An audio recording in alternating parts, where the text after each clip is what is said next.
ইংল্যান্ডের একটি কারাগারের খুবই সাধারণ একজন কয়েদি ওয়ার্ড, যে কিনা অনেক দক্ষ একজন ফুটবল প্লেয়ার ছিল, কিন্তু ঘটনাক্রমে তার বহু বছরের কারাদণ্ড হয়ে যায়। তবে কারাগারে আসার পরও ফুটবলের প্রতি ছিল তার অগাধ ভালোবাসা, তাই সে প্রায় সময় তার সঙ্গীদের সঙ্গে কারাগারের মাঠেই মজা করে ফুটবল খেলত।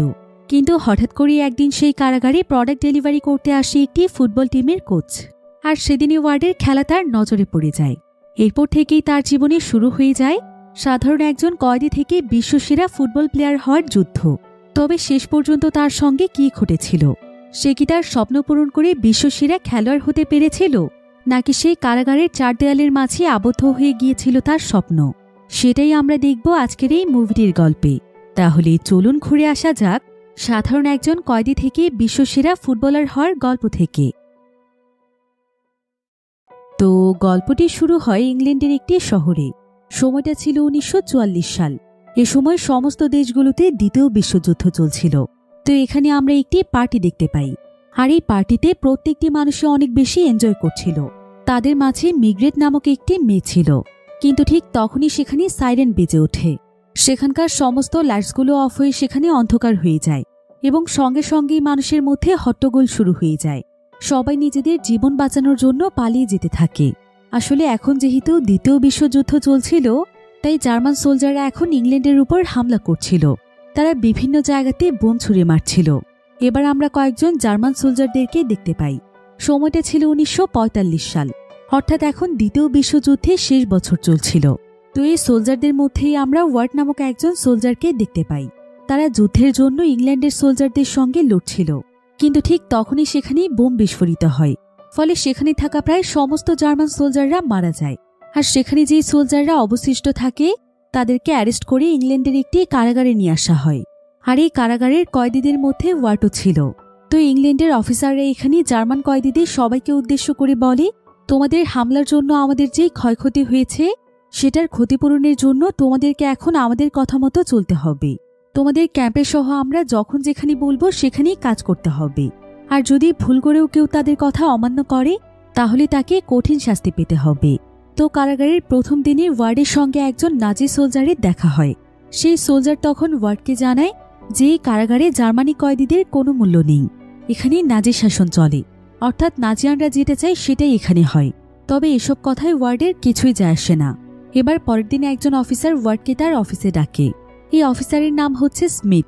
স্মিথ এখানে ওয়ার্ডকে একটি ক্রস চিহ্নের জার্মান মেডেল দেখিয়ে বলে, এই মেডেলটি আমরা তোমার পোশাক থেকে পেয়েছি। এই মেডেল তুমি কি কারণে পেয়েছিলে? কিন্তু ওয়ার্ড এখানে তার এই প্রশ্নের কোনো উত্তর দেয় না। স্মিথ তখন তাকে বলে, এত কিছুর পরও তোদের অ্যাটিটিউড যায় না। আমার যদি ক্ষমতা থাকতো তোদের এক একজনকে গুলি করে মাটিতে পুঁতে ফেলতাম। কথা শুনে ওয়ার্ড তখন মুচকি হেসে বলে, তাহলে তো ভালোই হয়েছে যে আপনার হাতে ক্ষমতা নেই। স্মিথ এতে তার উপর প্রচণ্ড রেগে যায়, আর সে ওয়ার্ডকে শাস্তি হিসেবে পুরো কারাগারের টয়লেট পরিষ্কার করতে বলে। ওয়ার্ডও তখন চুপচাপ গিয়ে প্রত্যেকটি টয়লেট পরিষ্কার করে ফেলে। এরপর সে যখন তার সেলে ফিরছিল তখন সে দেখতে পায় যে কারাগারের একটি ফাঁকা জায়গাতে কয়েকজন কয়েদি ফুটবল খেলছে। বিষয়টি দেখে তার বেশ ভালো লাগে। তবে এখন তার কাজ থাকার কারণে তাকে সেলে ফিরতে হয়। তো সেই সেলের মধ্যে ওয়ার্ডের উপরের বেডে রিচার্ড নামক একজন কয়েদি ছিল। ওয়ার্ড তখন সেই কয়েদির কাছে গিয়ে বলে যে সে কিছুক্ষণ আগে কয়েকজন কয়েদিকে বাহিরে ফুটবল খেলতে দেখেছে। রিচার্ড চাইলে তাদের সঙ্গে বাজি ধরে জিততে পারে। রিচার্ড জানতে চায় যে সেটা কিভাবে। ওয়ার্ড তখন তাকে জানায় যে সে অনেক ভালো একজন গোলকিপার, তাই সে তাদের সঙ্গে তার খেলা নিয়ে বাজি ধরতে পারে। তো রিচার্ড তখন ওয়ার্ডকে নিয়ে সেখানে চলে যায়, আর সে সেই ফুটবল খেলতে থাকা কয়েদিগুলোকে গিয়ে বলে যে সে তাদের সঙ্গে একটি বাজি ধরতে চায়। আর এই বাজিটি হচ্ছে ওয়ার্ড এখানে গোলকিপার হিসেবে থাকবে। তারা যদি ওয়ার্ডে থাকা সত্ত্বেও গোল করতে পারে তাহলে তারা জিতবে, আর যদি গোল না করতে পারে তাহলে জিতবে সে। সবার কাছে বিষয়টি অনেক ইন্টারেস্টিং লাগছিল, তাই তারা সবাই তখন চ্যালেঞ্জ অ্যাকসেপ্ট করে খেলা শুরু করে দেয়।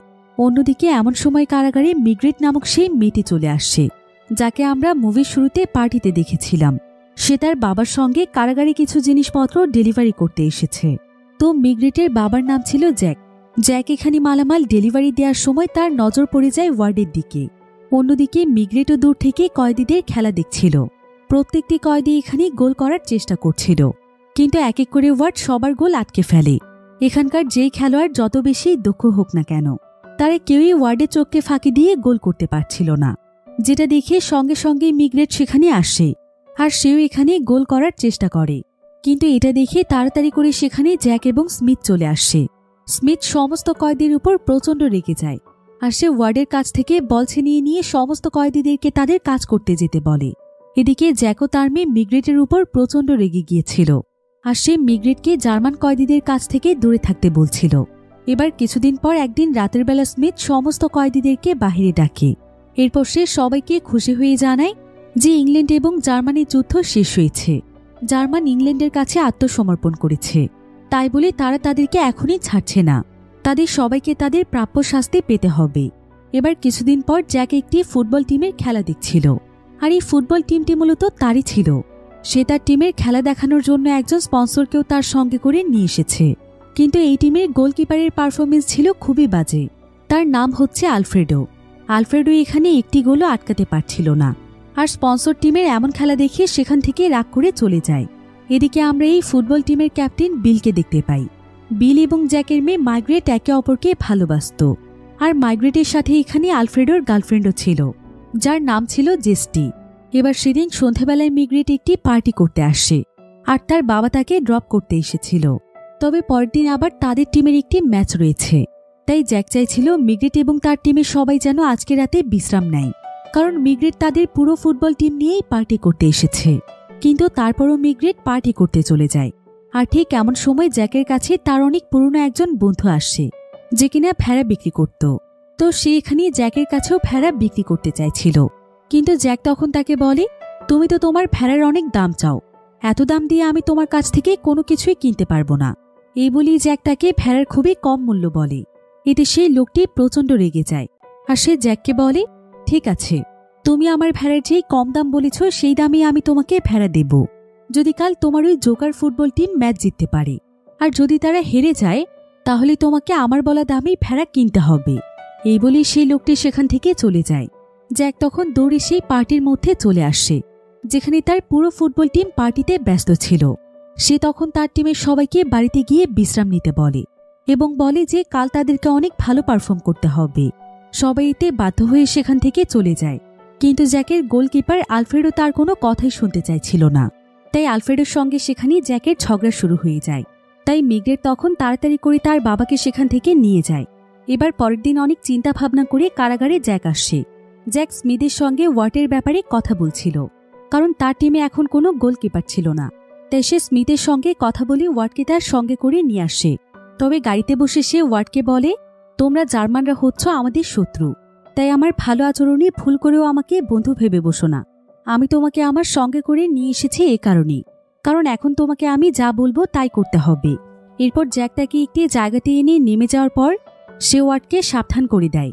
সে বলে যে সে এখন ওয়াটকে একটি জায়গাতে নিয়ে যাবে, যেখানে তার ফুটবল টিম রয়েছে, আর সেই ফুটবল টিমের সঙ্গেই ওয়াটকে আজকে খেলতে হবে। কিন্তু ওয়াট যেন কোনোভাবেই সেখানে গিয়ে কোনো কথা না বলে। সে সবাইকে বলবে যে তার গলায় সমস্যা হয়েছে, কারণ সে কথা বললে সে যে জার্মানির নাগরিক এই ব্যাপারে সবাই জেনে যাবে, তাই তাকে সকলের কাছ থেকে তার পরিচয় লুকিয়ে রাখতে হবে। কিন্তু ওয়াট এতে মানা করে দেয়। সে বলে যে সে কোনোভাবেই তার পরিচয় লুকোতে পারবে না। এতে জ্যাক তখন রেগে গিয়ে তাকে বলে, আচ্ছা তোমার কি পছন্দ? তুমি কি জেলখানায় পড়ে পড়ে টয়লেট পরিষ্কার করতে চাও, নাকি আমার টিমে ফুটবল খেলতে চাও? ওয়াট তখন বলে যে সে ফুটবল খেলতে চায়। তাই জ্যাক ওয়াটকে তার টিমের সঙ্গে দেখা করাতে নিয়ে যায়। তবে সেখানে গিয়ে ওয়াট ভুল করে কথা বলে ফেলে। এতে জ্যাকের ফুটবল টিমের সবাই খুবই অল্প সময়ের মধ্যে বুঝতে পারে যে ওয়াট আসলে জার্মানি। তাই তারা কেউই ওয়াটের সঙ্গে খেলতে চাইছিল না, কারণ জার্মানিদেরকে তারা সবাই ঘৃণা করত। তবে জ্যাক তাদের সবাইকে বুঝিয়ে বলার চেষ্টা করে যে আজকের ম্যাচটি তাদের জন্য কতটা গুরুত্বপূর্ণ, আর তাদের টিমে একজন গোলকিপার নেই, এজন্য তাদেরকে বাধ্য হয়ে নতুন প্লেয়ারের সঙ্গেই খেলতে হবে। যদিও সবাই এখানে ওয়াটকে নানাভাবে ছোট করে কথা বলছিল, কিন্তু অবশেষে তাদেরকে বাধ্য হয়ে ওয়াটের সাথে খেলতে হয়। তারা সবাই মিলে সোজা সেই ফুটবল মাঠে চলে যায়, যেখানে তাদের ম্যাচ শুরু হতে চলেছে। যদিও ওয়াট অনেক ভালো একজন গোলকিপার ছিল, কিন্তু আজকে সে অনেক নার্ভাস ফিল করছিল, কারণ এটা ছিল অনেক বড় একটি ম্যাচ, তাও আবার তাকে আজকে শত্রুপক্ষের দেশের হয়ে খেলতে হচ্ছে। এবার কিছুক্ষণের মধ্যেই সেখানে ম্যাচ শুরু হয়ে যায়। প্রতিপক্ষ দল ওয়ার্ডের মনোযোগ নষ্ট করে সেখানে গোল করতে চাইছিল। যদিও প্রথমে ওয়ার্ড অনেক বেশি নার্ভাস ছিল, কিন্তু তার কাছাকাছি বল আসতেই যেন তার ভেতরে অন্য এক পাওয়ার চলে আসে। সে খুবই দক্ষতার সাথে এক এক করে গোলগুলো আটকাতে থাকে। ওয়ার্ড এখানে দুর্দান্ত পারফরমেন্স করছিল, যেটা দেখে জ্যাক অনেক ইমপ্রেস হয়ে তার জন্য তালি দিতে থাকে। এমনকি তাদের পুরো টিমে যে লিডার রয়েছে সেই লিডার ওয়ার্ডের খেলা দেখে খুবই ইমপ্রেস হয়ে যায়। এদিকে তাদের প্রতিপক্ষ টিম বুঝতে পারে যে তাদের টিমের গোলকিপার আসলে খুবই দক্ষ, তাই তারা অনেক সতর্কতার সাথে আবারও খেলতে শুরু করে। এমনকি তারা বিভিন্ন কৌশল কাজে লাগিয়েও গোল করার চেষ্টা করছিল। তবে তারা যে কোনো ডিরেকশন থেকে গোল করার চেষ্টা করুক না কেন, ওয়ার্ড প্রতিবারই সমস্ত দিক থেকেই বল আটকে দিচ্ছিল। এতে দর্শকেরা ওয়ার্ডের খেলা দেখে খুবই ইমপ্রেস হয়ে যায় এবং তারা সবাই ওয়ার্ডকে চেয়ার আপ করতে শুরু করে, কারণ তারা আজ পর্যন্ত এত ট্যালেন্টেড গোলকিপার দেখেনি। এদিকে টিমের বস লক্ষ্য করে যে ওয়ার্ডের ভেতরে শুধু বল আটকানোর ক্ষমতাই নয়, বরং বল দিয়ে দূর থেকে প্রতিপক্ষকে অ্যাটাক করারও ক্ষমতা রয়েছে। সেই সাথে সে খুবই সূক্ষ্মভাবে টার্গেট করে নিজের টিমকে বল পাস করতে পারে, ফলে এতে টিমের জন্য কাউন্টার অ্যাটাক করা খুবই সহজ হয়ে যায়। তো তাদের টিম তখন এই সুযোগকে কাজে লাগিয়ে খুব ভালোভাবে খেলছিল। ওয়ার্ড ফুটবল ক্যাচ ধরে সেটাকে তার টিমের দিকে ছুঁড়ে মারছিল, ফলে তার টিম প্রতিপক্ষের গোলকিপারকে হারিয়ে খুব সহজেই গোল করতে পারছিল। এতে করে অনেক দ্রুত গতিতে তাদের স্কোর বাড়তে থাকে, ফলে খুবই অল্প সময়ের মধ্যে তাদের টিম জিতে যায়। ফলে জ্যাকও তার বন্ধুর সঙ্গে তার সেই বাজিতেও জিতে যায়, যে তাকে গতকাল চ্যালেঞ্জ করেছিল। ওয়ার্ডের দুর্দান্ত পারফরমেন্সের জন্য তাদের টিমেই প্রথমবার অনেক বেশি গোল করতে পারে, যেটা এখন পর্যন্ত তাদের টিমের জন্য সবচাইতে হাইয়েস্ট নাম্বার ছিল। তাই জ্যাক মনে মনে ওয়ার্ডের উপর বেশ খুশি হয়ে যায়। এরপর জ্যাক যখন ওয়ার্ডকে আবারও জেলখানায় ফিরিয়ে দেওয়ার জন্য যাচ্ছিল, তখন জ্যাক তাকে বলে, আপনি চাইলে আপনার টিমে আমি আরও খেলতে পারি, এমনকি এর চাইতেও আরও অনেক দুর্দান্ত পারফর্ম করতে পারি। এতে করে আপনার ফুটবল টিমের সুনাম পুরো বিশ্বে ছড়িয়ে যাবে। তবে এর জন্য আপনাকে আমাকে কারাগার থেকে বের করতে হবে। এই বলে ওয়ার্ড সেখান থেকে চলে যায়। এরপর জ্যাক তার বাড়িতে ফিরে এসে দেখতে পায় যে তার মেয়ে মিগ্রেট তার উপর প্রচণ্ড রেগে আছে, কারণ তার বাবার এভাবে একজন জার্মান প্লেয়ারকে তাদের টিমে নেওয়াটা তার মোটেও পছন্দ হয়নি। তবে শুধুমাত্র মিগ্রেটই নয়, বরং জ্যাকের পুরো ফ্যামিলি তার উপর অনেক রেগেছিল, কারণ তারা কেউই জার্মান সোলজারদেরকে পছন্দ করত না। তবে জ্যাক তাদের সবাইকে বোঝানোর চেষ্টা করে।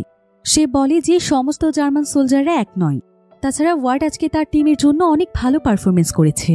তার কাছে মনে হচ্ছে যে ওয়ার্ড তাদের জন্য একটি লাক হিসেবে এসেছে, তাই তাকে তার জাতি দিয়ে বিবেচনা না করে একজন মানুষ হিসেবে বিবেচনা করা উচিত। সে ওয়ার্ডকে শুধুমাত্র তার ফুটবল টিমের জন্যই নয়, বরং কাল থেকে সে তাকে তাদের সবে কাজ করতে নিয়ে আসবে। এতে তার পরিবারের সবাই আরও রেগে যায়। তবে জ্যাক তাদের কারো কথা শুনতেই প্রস্তুত ছিল না। এবার প্রায় বেশ কয়েকদিন পর দেখা যায় যে জ্যাক সত্যি সত্যি ওয়ার্ডকে জেল থেকে ছাড়িয়ে এনেছে। সে ওয়ার্ডকে এখন তার শপের সেলার হিসেবে কাজে রেখেছে। তবে ওয়ার্ডের বিষয়টি এখন মোটামুটি সবাই মেনে নিলেও মিগ্রেট মানতে পারছিল না, তাই সে সবসময় ওয়ার্ডের পেছনেই লেগে থাকত। তো আজকে সে ওয়ার্ডকে বলে যে ওয়ার্ড চাইলেও এখানে খুব বেশি দিন থাকতে পারবে না, সে তাকে কোনোভাবেই এখানে থাকতে দেবে না, তাই সে যেন দ্রুত এখান থেকে চলে যাওয়ার প্রস্তুতি নেয়। তবে মিগ্রেটের কথায় ওয়ার্ড তেমন একটা রিয়েকশন দেখায় না, সে চুপচাপ নিজের মতো করে কাজ করে। এরপর একদিন মিগ্রেটের কাছে তার বান্ধবী জেস্টি আসে, কারণ সে ওয়ার্ডের ব্যাপারে জানতে পেরেছিল। সে তখন মিগ্রেটকে বলে, তোমরা নাকি একজন জার্মানি সোলজারদেরকে তোমাদের শপে জায়গা দিয়েছ, তোমরা ইউরোপিয়ান হয়ে এমন কাজ কিভাবে করতে পারো? তোমরা কি ভুলে গিয়েছ যে জার্মানিরা আমাদের সঙ্গে কি কি করেছিল?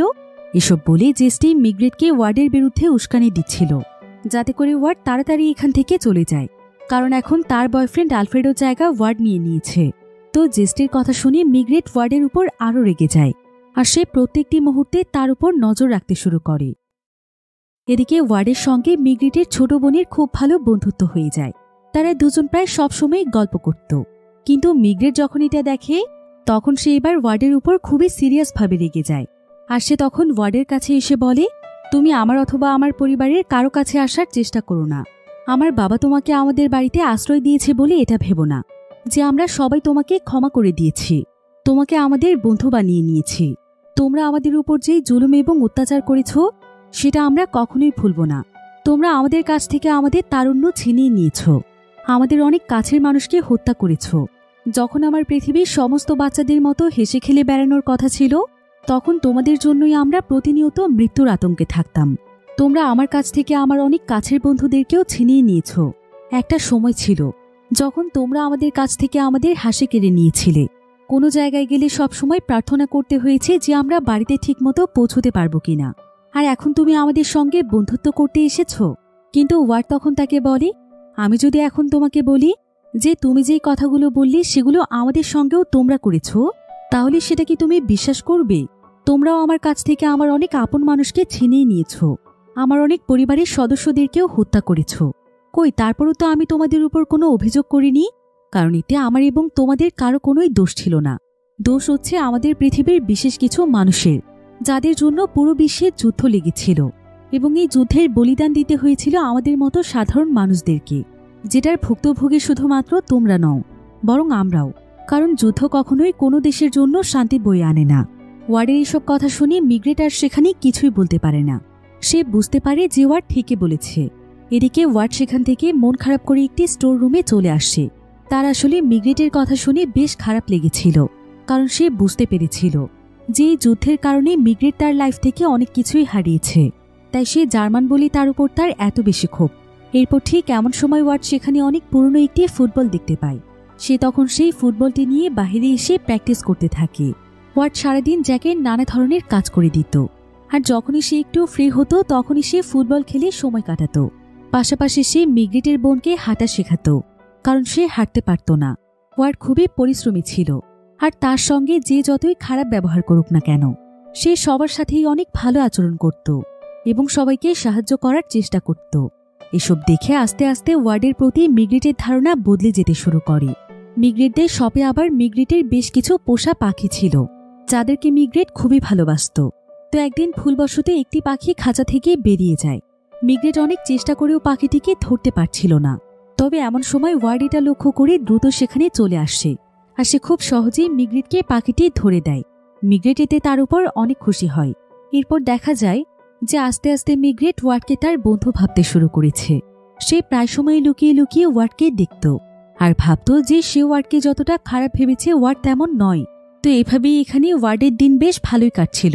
এর মাঝে আবার জ্যাকের টিমের খুবই গুরুত্বপূর্ণ দুটো ম্যাচ ছিল, আর ওয়ার্ডের জন্যই তারা পরপর খুব ভালোভাবে এই ম্যাচগুলো জিতে যায়। এবার সেদিন জেলখানায় দেখা যায় যে হঠাৎ করে সমস্ত কয়েদিদেরকে স্মিথ একটি মুভি দেখার ব্যবস্থা করে দেয়, যেটা কিনা ছিল তাদের দ্বিতীয় বিশ্বযুদ্ধের উপর ভিত্তি করে তৈরি একটি মুভি, যেখানে নাজি সোলজাররা কিভাবে ইউরোপের মানুষের উপর হত্যাকাণ্ড চালিয়েছে এবং কিভাবে নৃশংসভাবে লক্ষ লক্ষ মানুষের লাশের স্তূপ তৈরি করেছে, সেই ভয়াবহ চিত্রগুলোই দেখানো হচ্ছিল। আর নাজি সোলজার মূলত জার্মানি সোলজারদেরকেই বলা হতো। তো এখানে এমন মানুষের ভয়াবহ অবস্থা দেখার পর এখানকার সবাই অনেক বেশি ইমোশনাল হয়ে যায়, আর ওয়ার্ডেরও তার অতীত জীবনের কিছু কথা মনে পড়ে যায়। ওয়ার্ড আসলে একজন নাজি সোলজার হলেও সে খুবই ভালো মনের একজন মানুষ ছিল। যুদ্ধ চলাকালীন সময়ে তাদের ক্যাম্পের কাছে কিছু ইংল্যান্ডের বাচ্চারা ফুটবল খেলছিল। ওয়ার্ড তখন তাদের সঙ্গে খুবই ভালো ব্যবহার করে এবং সেও তাদের এই ফুটবল খেলা এনজয় করতে থাকে। কিন্তু এমন সময় একটি বাচ্চা ফুটবলে কিক করলে ফুটবলটি ক্যাম্পের এরিয়াতে চলে আসে, যেটা দেখতে পায় ওয়ার্ডের টিমের লিডার। সে তখন কৌশলে সেই বাচ্চাটিকে কাছে ডেকে গুলি করে মেরে ফেলতে চাইছিল, কিন্তু ঠিক তখনই সেখানে ওয়ার্ড এসে তাদের লিডারের প্রতিবাদ করে, আর সে কোনো মতে ছেলেটিকে বাঁচিয়ে নেয়। যদিও এতে তারও অনেক রিস্ক ছিল, কিন্তু তারপরও সে বাচ্চাটিকে বাঁচায়। এবার ঘটনা চলে আসে বর্তমান সময়ে। দেখা যায় যে একজন কয়েদি এখানে মহিলা সেজে এসেছে, আর সে হঠাৎ করে একজন নাজি সোলজারের উপর আক্রমণ করে বসে, যে কিনা বর্তমানে এই জেলখানার একজন কয়েদি ছিল। এভাবে করে সেখানে জার্মানি এবং ইংল্যান্ডের কয়েদিদের মধ্যে বিশাল বড় এক ফাইট শুরু হয়ে যায়। তবে এখানকার সার্জন স্মিথ এখানে সবকিছু চুপচাপ দেখছিল, কারণ সে মনে মনে এমনটাই চাইছিল। জার্মানিদেরকে অত্যাচারিত হতে দেখলে তার বেশ ভালো লাগে।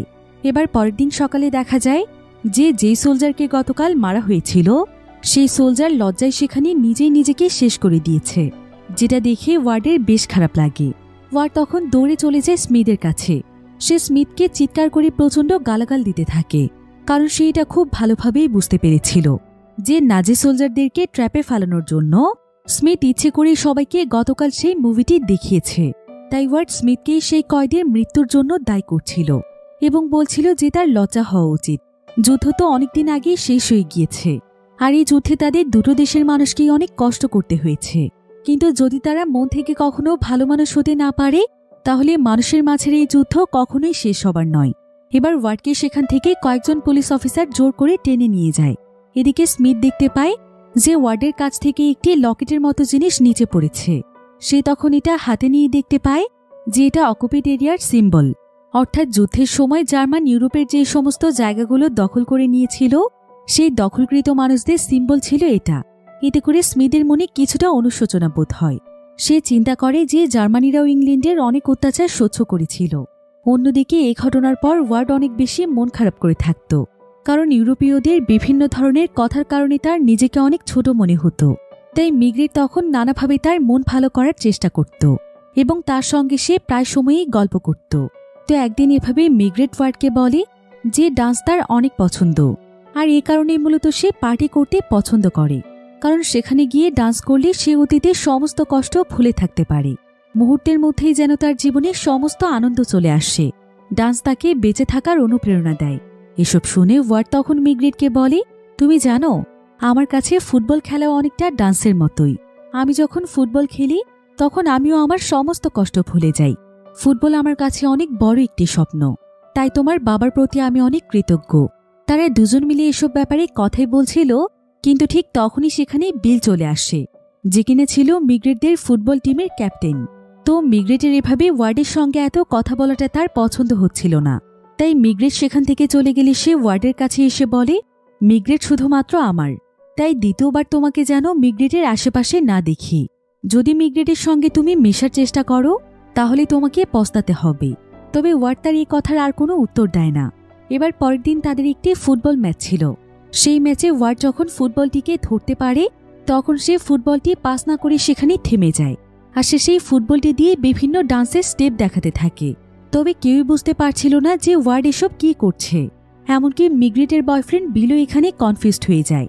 তবে শুধুমাত্র মিগ্রেটই ওয়ার্ডকে দেখে হাসছিল, কারণ সে বুঝতে পেরেছে যে ওয়ার্ড আসলে তাকে এই স্টেপগুলো দেখিয়ে তাকে ডান্সের ব্যাপারে অ্যাপ্রিসিয়েট করছিল। এতে তাদের দুজনের মধ্যে এখানে এক ধরনের ইমোশনাল অ্যাটাচমেন্ট তৈরি হয়ে যায়।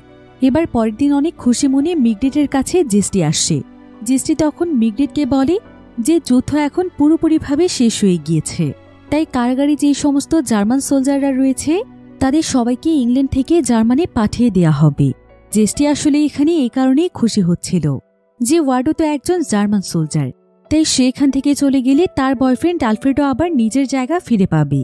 তবে এই খবরটি শুনতে পেয়ে মিগ্রেটের খুশি হওয়ার কথা ছিল, কিন্তু এখন কেন যেন তার অনেক খারাপ লাগছিল। সে চাইছিল না ওয়ার্ড তাদেরকে ছেড়ে চলে যাক, কারণ এতগুলো দিনে ওয়ার্ডের প্রতি তার অদ্ভুত এক ধরনের মায়া তৈরি হয়েছিল। আর ওয়ার্ডের চলে যাওয়ার খবর পেয়ে মিগ্রেটের পরিবারের সবাই অনেক মন খারাপ করছিল। তবে ওয়ার্ড তাদের সবাইকে জানায় যে সে আরও এক সপ্তাহ তাদের এখানেই থাকবে, কারণ সামনের সপ্তাহে তাদের অনেক গুরুত্বপূর্ণ একটি ম্যাচ আছে, তাই সে সেই ম্যাচটি খেলে যেতে চায়। এটা শুনে মিগ্রেট এবং তার পরিবারের সবাই অনেক খুশি হয়। তাই তারা সবাই মিলে আজকে ওয়ার্ডের সঙ্গে অনেক মজা করে ডিনার করে এবং তারা অনেক গল্প করে। তবে এখানে মিগ্রেটের আচার আচরণ দেখে তার পরিবারের সবাই বুঝতে পারে যে মিগ্রেট আসলে ওয়ার্ডকে পছন্দ করতে শুরু করেছে। তবে মিগ্রেট পুরোপুরিভাবে চেষ্টা করছিল যাতে করে সে কোনোভাবেই ওয়ার্ডের উপর আকৃষ্ট না হয়, কিন্তু ওয়ার্ডের ভালো আচরণ সবসময় তাকে মুগ্ধ করছিল। তো এবার কয়েকদিন পর তাদের সেই কাঙ্ক্ষিত ম্যাচের দিন চলে আসে। প্রতিবারের মতো ওয়ার্ড এই ম্যাচেও অনেক দুর্দান্ত পারফরমেন্স করছিল। তো এদিকে সেই টিমের কোচ অর্থাৎ জ্যাক যখন তাদের টিমের ম্যাচটি দেখছিল, ঠিক তখনই সে সেখানে তার একজন পরিচিত মানুষকে দেখতে পায়, যে কিনা তাদের এই ম্যাচ দেখতে এসেছে। এই ব্যক্তি আসলে ছিল ম্যানচেস্টার শহরের অনেক বড় একটি ফুটবল টিমের হেড কোচ, যার অনেক খ্যাতি রয়েছে, কারণ সে ছিল ইংল্যান্ডের সবচাইতে ফেমাস ফুটবল টিমের হেড কোচ। তবে জ্যাক বুঝতে পারছিল না যে সে এখানে কেন এসেছে, কিন্তু আসলে এই হেড কোচ তার টিমের জন্য একজন দক্ষ প্লেয়ারকে খুঁজছিল, তাই সে আজকে অনেক আগ্রহ নিয়ে এই ম্যাচটি দেখতে এসেছে। তো ম্যাচের বিরতির সময় দেখা যায় যে এই খবরটি জানতে পেরে জ্যাক তার টিম মেম্বারদের কাছে চলে আসে। সে এখানে তার টিমের সবাইকে বলে, আজকে তোমাদের কাছে একটি দুর্দান্ত সুযোগ রয়েছে, তোমরা এখান থেকে সরাসরি আন্তর্জাতিক টিমে যেতে পারো।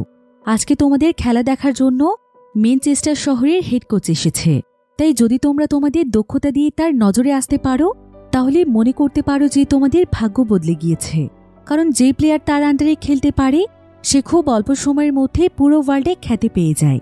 এরপর জ্যাক ওয়ার্ডের কাছে এসে বলে, আমি জানি ওয়ার্ড, আর মাত্র দুদিন পর তুমি চলে যাবে, তবে আমি চাই এই সুযোগটি তুমি অন্তত মিস করো না। এসব কথা শুনে ওয়ার্ড তার মনে অনেক বেশি অনুপ্রেরণা পায়। এবার কিছুক্ষণের মধ্যেই আবারও খেলা শুরু হয়ে যায়। তবে প্রতিপক্ষ টিম যখন হেড কোচের ব্যাপারে জানতে পারে তখন তারও তাদের খেলার প্রতি খুবই মনোযোগী হয়ে যায়, তাই তারা এবার খুবই দুর্দান্ত পারফরমেন্স করছিল। এমনকি তারা ওয়ার্ডের খেলার কৌশল বোঝার চেষ্টা করছিল। এতে করে দেখা যায় যে আস্তে আস্তে তাদের খেলার স্কোর এগিয়ে যেতে থাকে। ফলে ওয়ার্ডের টিমের কোচ জ্যাক অনেক বেশি নার্ভাস হয়ে যায়, এমনকি সে অনেক বেশি দুশ্চিন্তায় ছিল। তার কাছে মনে হচ্ছিল যে আজকে তাদের টিম হেরে যাবে। তবে ঠিক এমন সময় সে বাহিরের দর্শকদের অনেক আওয়াজ শুনতে পায়। তাই সে যখন বাহিরে তাকায় তখন সে দেখতে পায় যে তাদের প্রতিপক্ষ টিম একটি ফ্রি কিক পেয়েছে, কিন্তু ফ্রি কিকের এই চান্সটি তারা কাজে লাগাতে পারে না। এদিকে ওয়ার্ড যখন মিগ্রেটকে দেখতে পায় তখন সে খেলার প্রতি খুবই মনোযোগী হয়ে ওঠে, আর সে আবারও তার দুর্দান্ত পারফরমেন্স দেখাতে শুরু করে। এবার খেলার একদম লাস্ট মিনিট চলছিল। এখন ওয়ার্ডের টিম শুধুমাত্র একটি গোল করতে পারলেই জিতে যাবে। তো টিমের প্লেয়াররা তখন বেশ ভালোভাবেই খেলার চেষ্টা করছিল। তারা খুবই দক্ষতার সাথে বল পাস করতে করতে প্রতিপক্ষ টিমের গোলকিপারের কাছে চলে যায়। আর এখানে একজন প্লেয়ার চালাকি করে ফেক মুভ করলে প্রতিপক্ষের গোলকিপার কনফিউজড হয়ে যায়। ফলে একদম শেষ মুহূর্তে এসে তার একটি গোল করে ফেলতে পারে। জ্যাক এতে খুশিতে আত্মহারা হয়ে যায়। এমনকি দর্শকেরাও তাদের টিমের জন্য অনেক বেশি অ্যাপ্রিসিয়েট করতে থাকে, কারণ অনেক টান উত্তেজনার পর তারা আজকের ম্যাচটিও জিতে গিয়েছে। আর এই পুরো ম্যাচে ওয়ার্ড সবচাইতে দুর্দান্ত পারফরমেন্স করেছে। তাই ওয়ার্ডের এই পারফরমেন্স হেড কোচকেও মুগ্ধ করেছিল। এই কারণে সবাই যখন ম্যাচ জেতার পর সেখানে সেলিব্রেশন করছিল তখন অন্যদিকে ওয়ার্ডের সঙ্গে কথা বলার জন্য হেড কোচ তার কাছে আসে। সে ওয়ার্ডকে ম্যানচেস্টার ফুটবল ক্লাবে আসার জন্য ইনভাইট করে। তবে ওয়ার্ড অনেক বেশি কনফিউজ ছিল যে সে সেখানে যাবে কিনা। কিন্তু পরের দিনই আবার ওয়ার্ডের জার্মানি ফিরে যাওয়ার কথা। তাই ওয়ার্ড সেদিন নিজের দেশে ফেরার জন্য পুরোপুরিভাবে তৈরি হয়ে যায়। তবে তারও এখানে মিগ্রেট এবং তার পরিবারের জন্য বেশ মন খারাপ লাগছিল। তবে এমন সময় ওয়ার্ড দূর থেকে একটি জার্মানি গান শুনতে পাচ্ছিল, যেটা ইংল্যান্ডের কোনো জায়গাতেই বাজানোর কথা ছিল না। তাই সে এতে বেশ অবাক হয়ে সেই গানটির পিছু করতে করতে একটি ক্লাবের সামনে গিয়ে পৌঁছয়। আর সেখানে যাওয়ার পর সে দেখতে পায় যে সেখানে মিগ্রেটের পরিবার এবং তাদের ফুটবল টিমের প্রত্যেকটি সদস্য ছিল। তারা আসলে ওয়ার্ডকে বিদায় জানানোর জন্য একটি পার্টির আয়োজন করেছে। আর এই জার্মান গানের মাধ্যমে তারা এটাই বোঝাতে চাইছে তারা ওয়ার্ডকে এখন ঘৃণা করে না, বরং তারা সবাই ওয়ার্ডকে ভালোবাসে। ওয়ার্ড এতে অনেকটাই ইমোশনাল হয়ে যায়। তবে পাশাপাশি তার অনেক আনন্দও লাগছিল। তবে এদিকে মিগ্রেট বারবার ওয়ার্ডের দিকে দেখছিল, আর না চাইতেও ওয়ার্ডের চোখও বারবার মিগ্রেটের দিকেই পড়ছিল। তারা দুজন আসলে নিজের অজান্তেই দুজনকে ভালোবেসে ফেলেছে, যেটা আজকে তারা দুজনই অনুভব করতে পারছে। তাই তারা দুজন আজকে একে অপরের সঙ্গে অনেক গল্প করে, এমনকি তারা সেই পার্টিতে একে অপরের সঙ্গে ডান্সও করে। এদিকে এ দৃশ্য দেখে বিল প্রচণ্ড রেগে যায়। সে তখন ওয়ার্ডকে সেই পার্টি থেকে টেনে বাহিরে নিয়ে আসে। বাহিরে প্রচণ্ড বৃষ্টি হচ্ছিল। বিল তখন ওয়ার্ডকে বলে, তোকে না আমি বারবার বলেছিলাম মিগ্রেটের কাছ থেকে দূরে থাকতে। মিগ্রেট শুধু আমার, ওর উপর শুধু আমার অধিকার আছে। কিন্তু ওয়ার্ড তখন তাকে বলে, আমি মিগ্রেটের কাছ থেকে দূরেই ছিলাম, বরং মিগ্রেটই আমার কাছে এসেছে। তাছাড়া আমি অনেকবার দেখেছি তুমি মিগ্রেটের সঙ্গে খুবই বাজে আচরণ করেছ। এমনকি যে কোনো বিষয়ে মিগ্রেটের মতামতের কোনো গুরুত্বই তোমার কাছে ছিল না। হয়তো এই কারণেই মিগ্রেট আস্তে আস্তে তোমার কাছ থেকে দূরে সরে এসেছে। এটা শুনে বিল তখন তাকে বলে, আমি আমার গার্লফ্রেন্ডের সঙ্গে কেমন আচরণ করব সেটা আমি তোর কাছ থেকে শুনব? ঠিক আছে, তোর সঙ্গে আমার তাহলে একটা চ্যালেঞ্জ হয়ে যাক। তুই এবং আমি দুজনেই গোল দেওয়ার কম্পিটিশন করব। এতে যে জিতবে মিগ্রেট তার। এরপর তারা দুজন সেখানে কম্পিটিশনের জন্য তৈরি হয়ে যায়। প্রথমে বিল গোল দিতে যায়, কিন্তু সে ব্যর্থ হয়। তবে এমন সময় ওয়ার্ড সেখানে বেশ কিছুক্ষণ চুপচাপ দাঁড়িয়েছিল। এরপর সে সেখান থেকে চলে যেতে শুরু করলে বিল তাকে থামায় এবং জানতে চায় যে সে কেন চলে যাচ্ছে। ওয়ার্ড তখন তাকে বলে, মিগ্রেট কোনো খেলনা নয়, ও একজন মানুষ, ওরও ইচ্ছে রয়েছে। তাই ওর জীবনের কোনো সিদ্ধান্ত আমি কোনো কম্পিটিশনের উপর ছেড়ে দিতে পারি না। আমার ভাগ্যে সেটাই হবে যেটা মিগ্রেট চাইবে। মিগ্রেট যদি তোমাকে ভালোবাসে তাহলে অবশ্যই মিগ্রেট তোমার। এই বলেই ওয়ার্ড সেখান থেকে চলে যায়। ওয়ার্ড সেখান থেকে সোজা মিগ্রেটের রুমের সামনে চলে আসে। সে মিগ্রেটের দরজায় নক করছিল, কারণ সে মিগ্রেটের কাছ থেকেই জানতে চায় যে সে তাকে আসলেই ভালোবাসে কিনা। কিন্তু ঠিক এমন সময় সেখানে মিগ্রেটের বাবা জ্যাক চলে আসে। সে ওয়ার্ডকে তার রুমে যেতে বলে, আর জ্যাক সেখান থেকে আবারও চলে গেলে ওয়ার্ড আবারও মিগ্রেটকে ডাকতে আসে। কিন্তু ঠিক এমন সময় আবারও সেখানে জ্যাক এসে ওয়ার্ডকে তার কাছে ডাকে। এরপর সে ওয়ার্ডকে বলে, তুমি এবং মিগ্রেট তোমরা দুজন দুজনকে ভালোবাসো, আর আমি এটাও জানি যে তুমি অনেক ভালো একটি ছেলে। আমার মেয়ে মিগ্রেট তোমার কাছে অনেক ভালো থাকবে। কিন্তু সমাজ বলে একটা কথা আছে, যুদ্ধ মাত্র শেষ হয়েছে। আর এখন যদি আমি একজন জার্মানি মানুষের সাথে আমার মেয়েকে বিয়ে দিয়ে দেই তাহলে আমার সামাজিক অবস্থান কোথায় যাবে ভাবতে পারছো? তাই তোমাদের দুজনের আলাদা হয়ে যাওয়া উচিত। আমি তোমাকে অনুরোধ করছি দয়া করে তোমরা আলাদা হয়ে যাও, কারণ এই সম্পর্ক কখনোই পূর্ণতা পাবে না। ওয়ার্ডও এখানে জ্যাকের কথা বুঝতে পারে, তাই সে সিদ্ধান্ত নেয় যে সে মিগ্রেটকে ভুলে যাবে। এসব ভাবতে ভাবতে সে তার রুমে ফিরে আসে, কিন্তু এমন সময় সে দেখতে পায় যে মিগ্রেট আগে থেকেই তার রুমে বসে আছে। সে তার জন্য অপেক্ষা করছিল, আর ওয়ার্ড তাকে এখানে কোনো কিছু বলার আগে মিগ্রেট তার কাছে এসে তাকে জড়িয়ে ধরে এবং তাকে জানায় যে সে তাকে কতটা ভালোবাসে। আর এই সব কিছু বাহির থেকে মিগ্রেটের বাবা শুনতে পায়। এই ঘটনার পর প্রায় বেশ কয়েক বছর সময় পার হয়ে যায়। বর্তমানে আমরা মিগ্রেট এবং ওয়ার্ডকে দেখতে পাই। তারা এখন বিবাহিত, আর তারা খুবই সুন্দরভাবে নিজেদের জীবন পার করছে। এদিকে ওয়ার্ডও এখন তার কেরিয়ারে অনেক উন্নতি করেছে। সে এখন ম্যানচেস্টার ফুটবল টিমের অনেক পপুলার একজন গোলকিপার। অনেকদিন আগে হেড কোচ তাকে যে ইনভাইটেশন দিয়েছিল, ওয়ার্ড সেটা অ্যাকসেপ্ট করে ম্যানচেস্টার সিটিতে চলে এসেছিল, আর এখন সে ম্যানচেস্টার টিমের হয়ে বহু বছর ধরে ফুটবল খেলছে। এবার একদিন ম্যানচেস্টার সিটির একটি প্রেস কনফারেন্সে ওয়ার্ডের একটি ইন্টারভিউ নেওয়া হচ্ছিল, যেখানে ইউরোপের অনেক মানুষেরাই উপস্থিত ছিল। তো এখানে কয়েকজন সাংবাদিক ওয়ার্ডকে যুদ্ধের কিছু ব্যাপারে জিজ্ঞাসা করছিল। তারা তার কাছে যুদ্ধের সময় ম্যানচেস্টার শহরের ইহুদিদের ব্যাপারে জানতে চাইছিল, যে কিভাবে জার্মানিরা তাদের উপর অত্যাচার চালিয়েছে। ওয়ার্ড তখন সেখানে সত্য কথাগুলোই বলে, যে যুদ্ধের সময় জার্মানিরা কিভাবে ইহুদিদের উপর টর্চার করেছিল। তবে তখন সে এটাও বলতে যাচ্ছিল যে যুদ্ধের সময় জার্মানিদের উপরও অত্যাচার হয়েছে, অর্থাৎ যুদ্ধের ভুক্তভোগী দুটো দেশেরই মানুষ। কিন্তু তার আগেই একজন সাংবাদিক তাকে বলে, আপনি তো জানতেন যে সেই সময় জার্মানি সোলজাররা মানুষের উপর টর্চার করছিল, তাহলে আপনি তারপরও কেন সোলজারদের সঙ্গে যুক্ত হয়েছিলেন? আপনিও তো একজন সাধারণ মানুষের মতোই থাকতে পারতেন। নিশ্চয়ই আপনারও মানুষের উপর টর্চার করতে ভালো লাগত, কারণ আমরা গোপন সূত্রে জানতে পেরেছি যুদ্ধের সময় আপনি স্বেচ্ছায় একজন সোলজার হয়েছিলেন। তবে ওয়ার্ড তখন তাদেরকে জানায় যে সেই সময় সে সেটাই করেছে, যেটা তার দেশের মানুষের জন্য তার ভালো মনে হয়েছিল। কিন্তু সাংবাদিকরা এখানে তাকে নানাভাবে ফাঁসানোর চেষ্টা করছিল। তারা তাকে নানা ধরনের বিভ্রান্তিকর প্রশ্ন করছিল এবং তাকে সকলের কাছে একজন অত্যাচারিত ব্যক্তি হিসেবে প্রমাণ করতে চাইছিল। তাই তারা ওয়ার্ডকে এবার প্রশ্ন করে যে তারা জানতে পেরেছে যে ওয়ার্ডের কাছে অনেকগুলো আয়রন ক্রস মেডেল রয়েছে, সেটা যুদ্ধের সময় সোলজারদের পক্ষ থেকে তাকে কেন দেয়া হয়েছিল? নিশ্চয়ই সে তাদের কথা মতো মানুষের উপর টর্চার করেছে। সাংবাদিকদের এই সমস্ত প্রশ্নে ওয়ার্ড নিজেও একদম কনফিউজড হয়ে যায়। তাই সে শেষের দিকে বেশ কিছু প্রশ্নের উত্তর দিতেই পারে না।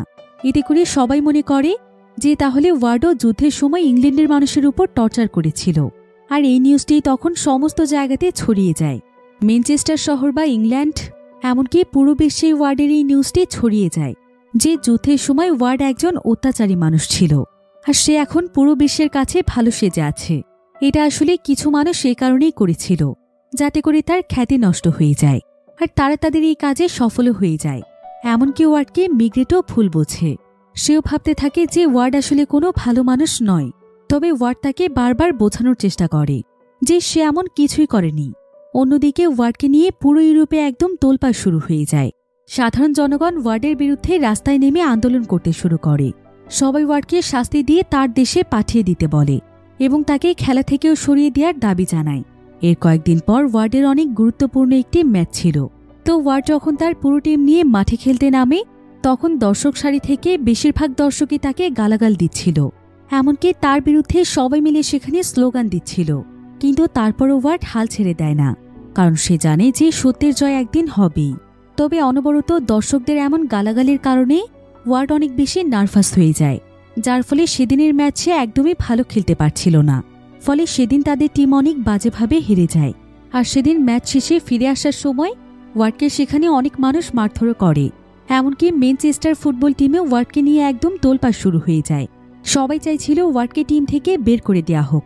তবে ঠিক তখনই সেখানে জ্যাক এবং মিগ্রেট চলে আসে। তারা সবাইকে বোঝানোর চেষ্টা করে যে ওয়ার্ডকে আসলে এসবের মধ্যে ফাঁসানো হচ্ছে। সে সত্যিই একজন ভালো মানুষ।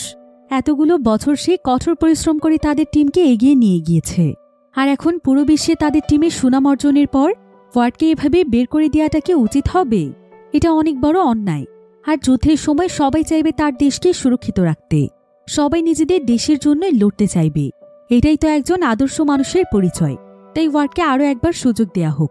ওয়ার্ডের মতো এমন উজ্জ্বল নক্ষত্রকে হারিয়ে ফেললে তাদের টিমে অনেক বড় কিছু হারিয়ে ফেলবে। তাই ওয়ার্ডকে আরও একটি সুযোগ দেয়া হয়। এদিকে জ্যাক এবং মিগ্রেটের কথাগুলো শোনার পর সেখানে থাকা একজন ইহুদি ব্যক্তি অনেক প্রভাবিত হয়ে যায় আর সে অনেক আগ্রহ নিয়ে ওয়ার্ডের পরের ম্যাচটি দেখতে যায়। আর এই ম্যাচটিতে ওয়ার্ড দুর্দান্ত পারফরমেন্স করে, কারণ গত ম্যাচে তার খারাপ পারফরমেন্সের জন্য তার নিজেরই অনেক গিল্টি ফিল হচ্ছিল। এজন্য আজকে সে তার সর্বোচ্চটা দিয়ে খুব ভালো খেলার চেষ্টা করে, ফলে আজকের ম্যাচটি তাদের টিম জিতে যায়। আর ওয়ার্ডের এমন খেলা দেখে সেই ইহুদি ব্যক্তি আরও অনেক বেশি ইমপ্রেস হয়েছিল, তাই সে তখন ওয়ার্ডের পক্ষে পত্রিকায় লিখতে শুরু করে, যার ফলে আস্তে আস্তে মানুষের মধ্য থেকে ওয়ার্ডের প্রতি নেগেটিভ চিন্তাভাবনা মুছে যায়। সবাই আবারও ওয়ার্ড এবং ওয়ার্ডের খেলা পছন্দ করতে শুরু করে। এভাবে ওয়ার্ডের জীবন আস্তে আস্তে আবারও স্বাভাবিক হয়ে যায়। এর কিছু বছর পর ওয়ার্ড এবং মিগ্রেটের জীবনে তাদের একটি ছেলে সন্তান আসে। এদিকে ওয়ার্ডের কেরিয়ারেরও আস্তে আস্তে উন্নতি হতে থাকে। প্রত্যেকটি ম্যাচেই তার দুর্দান্ত পারফরমেন্সের কারণে পুরো ওয়ার্ল্ডে তার ফ্যানদের সংখ্যাও বাড়তে থাকে। এদিকে আস্তে আস্তে ওয়ার্ডের ছেলেও বড় হতে থাকে। ওয়ার্ড এবং মিগ্রেট এখন আস্তে আস্তে অনেক ভালো সময় কাটাতে শুরু করে। তারা বিভিন্ন জায়গাতে ভ্যাকেশনে যায়, কিন্তু অদ্ভুতভাবে ওয়ার্ড প্রায় সময় সেই ছোট বাচ্চাটিকে তার আশেপাশে দেখতে পায়, যাকে সে যুদ্ধের সময় তাদের লিডারের হাত থেকে বাঁচিয়েছিল। এবার 1956 সালে ওয়ার্ডের কেরিয়ারে সবচাইতে গুরুত্বপূর্ণ একটি ম্যাচ ছিল, যেটা দেখার জন্য ইংল্যান্ডের মহারানী এবং রাজকুমারীও স্টেডিয়ামে এসেছিল। আর এই ম্যাচটিতে ওয়ার্ড দুর্দান্ত পারফরমেন্স করছিল। তাদের টিম 3-1 গোলে জেতার অনেক কাছাকাছি ছিল, ফলে উত্তেজনায় ওয়ার্ডের সমস্ত ফ্যানরা সেখানে ওয়ার্ড ওয়ার্ড বলে স্লোগান দিচ্ছিল। ওয়ার্ড এতে অনেক খুশি হয় যে হঠাৎ করে প্রতিপক্ষ দলের একজন ছেলে যখন বল পাস করতে যায়, তখন প্রচণ্ড জোরে সেই ছেলের একটি কিক সোজা গিয়ে ওয়ার্ডের মুখে লাগে। ওয়ার্ড এতে গুরুতরভাবে আহত হয়ে যায়। ওয়ার্ডকে ইমার্জেন্সিভাবে হসপিটালে নিয়ে আসা হয়। দেখা যায় যে ওয়ার্ডের ঘাড়ের একটি হাড় ভেঙে গিয়েছে, কিন্তু তারপরে এই গুরুত্বপূর্ণ ম্যাচটি জেতার জন্য ওয়ার্ড মাঠে ফিরে এসে আবারও খেলতে শুরু করে। সে ঘাড়ে প্রচণ্ড আঘাত নিয়ে অনেক দুর্দান্ত পারফরমেন্স করছিল, কিন্তু এতে করে সে মাঠের মধ্যেও বেশ কয়েকবার আঘাত পায়। খেলার প্রতি তার এমন সাহসিকতা দেখে সবাই অনেক ইমপ্রেস হয়ে যায়। আর আজকের ম্যাচটিও ওয়ার্ড এবং তার টিম অনেক ভালো পারফরমেন্স করে জিতে যায়। এরপর ইমার্জেন্সিভাবে ওয়ার্ডকে হসপিটালে ভর্তি করা হয়। সেদিনের খেলার জন্য ওয়ার্ডকে ম্যান অব দ্য ম্যাচে সম্মাননা দেয়া হয়। এদিকে হসপিটালে ওয়ার্ডের অতীত জীবনে সেই বাচ্চাটির কথা মনে পড়ে যায়, যাকে সে বাঁচিয়েছিল। তবে আসলে এখানে দেখা যায় যে প্রথমে ওয়ার্ড বাচ্চাটিকে বাঁচানোর চেষ্টা করলেও পরবর্তীতে সেই লিডার বাচ্চাটিকে গুলি করে মেরে ফেলে। ওয়ার্ড আর সেখানে কিছুই বলতে পারে না। আর এই ঘটনার পরেই বাচ্চাটির জন্য ওয়ার্ডের অনেক গিল্টি ফিল হচ্ছিল। এবার ওয়ার্ডের জ্ঞান ফিরে আসলে ওয়ার্ড তার ওয়াইফ মিগ্রেটকে ফোন দেয়। এমন সময় তাদের বাড়ির সামনে একটি আইসক্রিমের গাড়ি আসলে তাদের ছেলে আইসক্রিম খাওয়ার জন্য বায়না ধরে। তবে মিগ্রেট তাকে বাহিরে যেতে মানা করে দেয়, কিন্তু ওয়ার্ড তখন তার ছেলেকে আইসক্রিম খেতে যেতে দিতে বলে। এরপর তার ছেলে যখন আইসক্রিম আনতে যায়, তখন একটি গাড়ির সঙ্গে অ্যাক্সিডেন্টের ফলে সেখানেই তার ছেলে মারা যায়। ওয়ার্ড ফোনে তার ওয়াইফের চিৎকারের আওয়াজ শুনতে পায় এবং বুঝতে পারে যে তার ছেলের কিছু একটা হয়েছে। কিন্তু ঠিক তখনই ওয়ার্ড হসপিটালে সেই ছোট্ট বাচ্চাটিকে দেখতে পায়, যাকে সে সেদিন বাঁচাতে পারেনি। তো সন্তানের মৃত্যুর ফলে ওয়ার্ড এবং মিগ্রেট অনেক বেশি কষ্ট পেয়েছিল। প্রায় বেশ কয়েক মাস কেটে গেলেও তারা কোনোভাবেই স্বাভাবিক হতে পারছিল না। তো একদিন ওয়ার্ড তার ছেলের কবরে ফুল দিতে যায়। ঠিক তখনই সেখানে সার্জেন্ট স্মিথ চলে আসে, যে কিনা জেলখানায় তাকে অনেক জ্বালাতন করেছিল। তবে পরবর্তীতে সে তার ভুল বুঝতে পেরেছিল, তাই সে আজকে ওয়ার্ডের কাছে ক্ষমা চায় এবং তাকে তার সন্তানের মৃত্যুর জন্য সমবেদনা জানায় এবং বলে যে সে প্রায় সময় এই কবরস্থানে আসে, কারণ এখানে তার ওয়াইফ এবং তার 2 সন্তানের কবর রয়েছে, যাদেরকে সে যুদ্ধের সময় হারিয়েছিল। তো স্মিথ এখানে ওয়ার্ডকে সমস্ত কষ্ট ভুলে যেতে বলে আর তাকে আবারও খেলায় ফিরে আসতে বলে, কারণ তার ছেলের মৃত্যুর পর থেকে ওয়ার্ড খেলা ছেড়ে দিয়েছে।